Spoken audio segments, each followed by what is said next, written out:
really makes a difference in the meaning of what I wrote. So yes, this p x comma y is something different than p y comma x. And as T said, equality is a good good example of such a relation. So that's our list of arguments, for instance. It's not like arbitrary set of numbers. It's a list. It's a list of arguments. Yes. Okay. Yeah. In general, this property is actually the symmetry of a relation.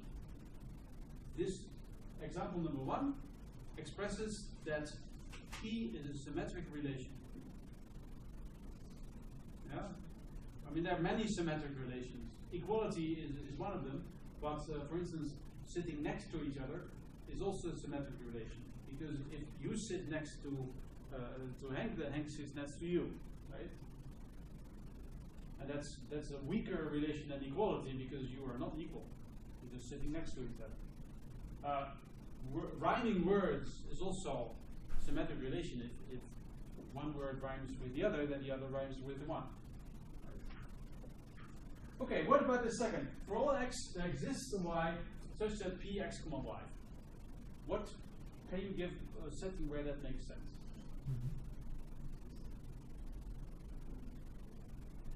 Yeah? For all names, there is a person. Ah, that's an interesting setting. For all names, there's a person with that name. I don't think it's actually true, but I mean, it's certainly a statement you can make about persons and names. And then the relation P would be having a name, right? X has a name. But I'm sure you can think of a setting where it's actually also true. Correct, valid, I should say. Yeah, that's a nice one. How do all pots have a lid? All jars. Sorry? All jars have a lid. All jars have a lid, but of course the saying in Dutch means that for every person there's somebody else that person can love. Right? If we take it more prosaically, you can, for instance, take the setting of natural numbers and say that P is the property of being smaller than. And then it says for all numbers there is a larger number. And that is certainly correct in the natural numbers. But yeah, that's the style of things. Let's do one more. What about property number 5? What would you think about that? So the property says for all x, px and qx is equivalent to for all x, px and for all x, qx.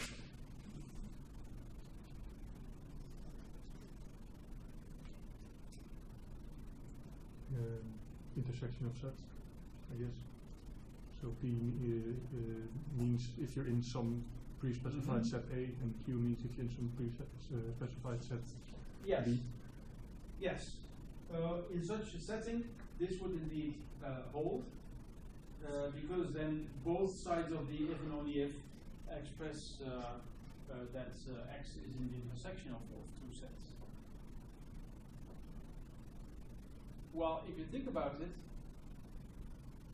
there is not really a setting where this is not correct. Because, in fact, what you're saying about sets and being a member of, that is actually pretty much the interpretation of a predicate with only one parameter. A predicate with one parameter expresses a property of individuals, and every property of individuals can be understood as the set of individuals that satisfy that property. If I say that somebody is a girl, I can also say that person is in the set of girls.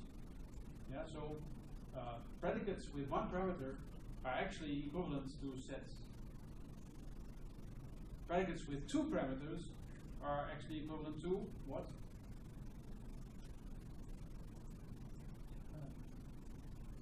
I actually said it. Binary relations. Yeah. Or you can also say they are sets of pairs, which is the same as saying they are binary relations. Yeah, this requires some familiarity with this mathematical world, but it's worthwhile thinking about it anyway, because for this course, you have to have some familiarity with mathematical world. So what I'm saying is that P of X, if P is a predicate over X, can be understood as is the same as, and between quotes, because this in itself is a bit of an informal statement, but it's the same as X is in the set P.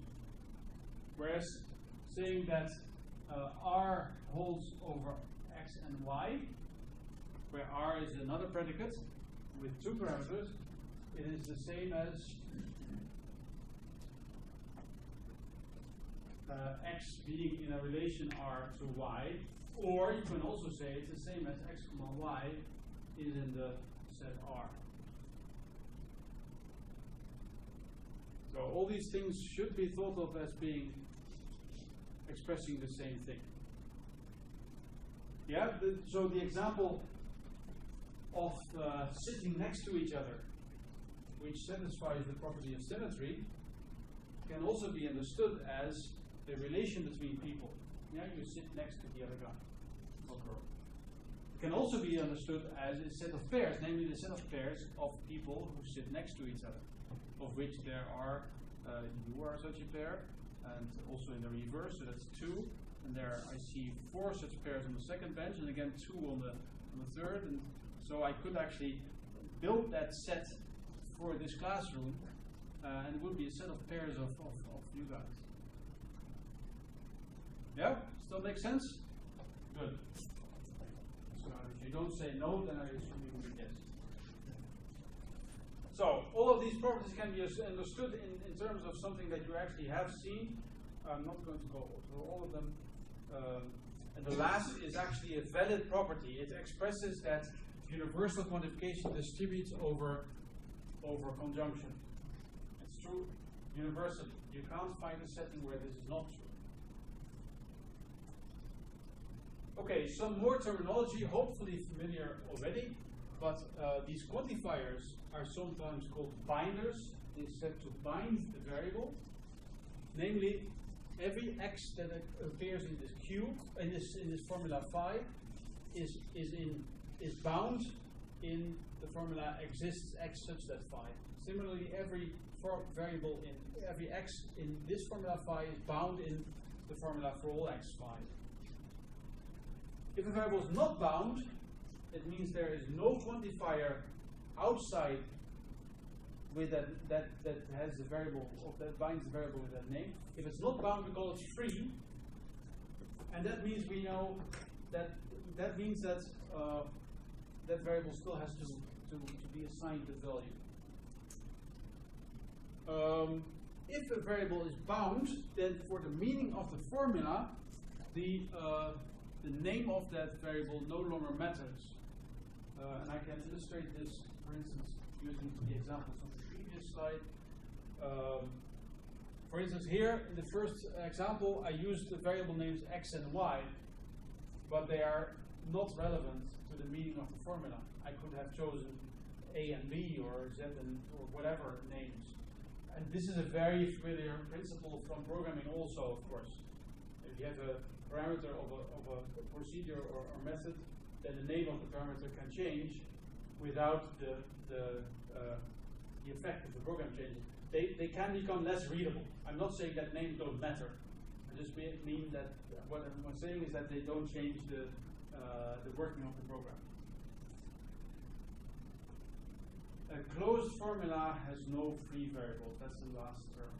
So some examples, but I hope this is already familiar. I can skip this down. Semantics then. We covered syntax already. Go to semantics. Okay. Sorry, question or is it okay? No, we were having a little discussion. Yeah. What about? No, I was a little bit doubtful about the syntax thing. So a little bit too quick for me. Oh, okay. Not good that you say so. Because I don't want to be too quick. So let's go to the examples. They illustrate the terms that I just introduced. In the formula exists y such that p x comma y. the y variable is bound by this quantifier, but x is not bound. So without knowing anything, you can't actually say whether this formula is true or not, because you don't know the value of x. It's not bound. So suppose that I say p means smaller than, and we're talking about natural numbers, then you still don't know if this formula is true or not, because you don't know what x stands for. Well, actually, let's say p is larger than, because so happens if it means smaller than, it's true regardless of the value of x.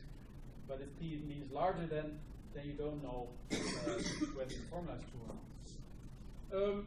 In the formula, there exists a p such that x such that px, and there exists an x such that not px. You see that the variable x is reused, but this usage of the variable x is distinct from this usage of the variable x. They really stand for two distinct variables, although they are named the same. And typically it's wise to distinguish variables by name and just avoid this possible confusion.